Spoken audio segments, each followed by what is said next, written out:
Take a walk with Russ Cohen and you'll quickly learn that he's got a sixth sense, because here, Just take the bark. here, It's a delicious plant, and I love to make pies from it. almost everywhere he looks, The flowers smell just like jasmine, and they taste like sweet pea pods. he sees edible plants. And then this and this and this and this. Long before Cohen wrote his edible plant guide, Wild Plants I Have Known and Eaten, he was a Weston High School sophomore taking an optional edible botany class. We learned about 24 species of plants. I taught myself over 70 more species, and by senior year of high school, I was teaching that class. So we head to Waltham Fields Community Farm, where, after paying it forward by purchasing some fresh produce, we were given access to their fertile edge brush, where Cohen offers 4 tips for future foragers. Tip 1. Everything is not edible. I did not learn this stuff by walking down the trail, popping stuff in my mouth and see what happens, because all that trial and error work has been done by the indigenous peoples of this region who were here for thousands of years, and I'm very gratified for that knowledge. Build up your experience and confidence with the stuff that you feel comfortable with. Tip 2.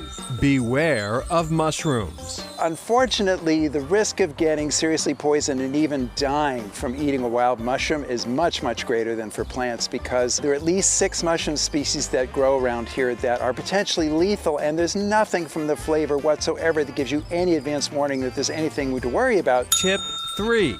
Location, location, location. I encourage people not to forage is places that are really heavily manicured, like closely cropped lawns, golf courses, any places where they're putting down a lot of chemicals to subdue the stuff they don't like. But there's also a lot of open space out there where the plants can sort of do their thing, like the edge of a school ball field, the edge of the bike path, or even your own backyard.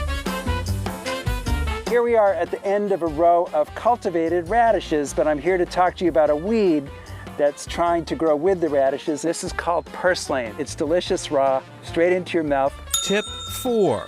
Patience is a virtue. We've gotten a little bit spoiled, gotten used to going to the store and buying anything we want any day of the year we want, but nature doesn't work that way. Something comes into ripeness and it's ripe for like a couple weeks and then that's it. Other species have a long season of availability. This peppergrass plant has a long season of availability, so you can find it at this stage from like June until November. While Cohen has his pick of edible greens, he is not a vegetarian. A 2019 Gallup poll reported 2/3 of Americans eat meat frequently. That number has remained steady. However, the number of hunters, or people who harvest their own meat, is in decline. Deer are known as edge dwellers. Dan Wolf is a hunter, though he's not hunting today.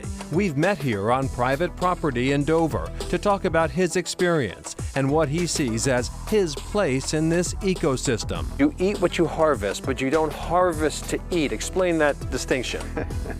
I am a big fan of venison. I much prefer to eat an organic, healthy, free-range meat, but if I don't harvest a deer, I'm not going to starve to death. Massachusetts hunters require a license, and it is a shotgun-only state, meaning you cannot use a high-powered rifle for hunting deer.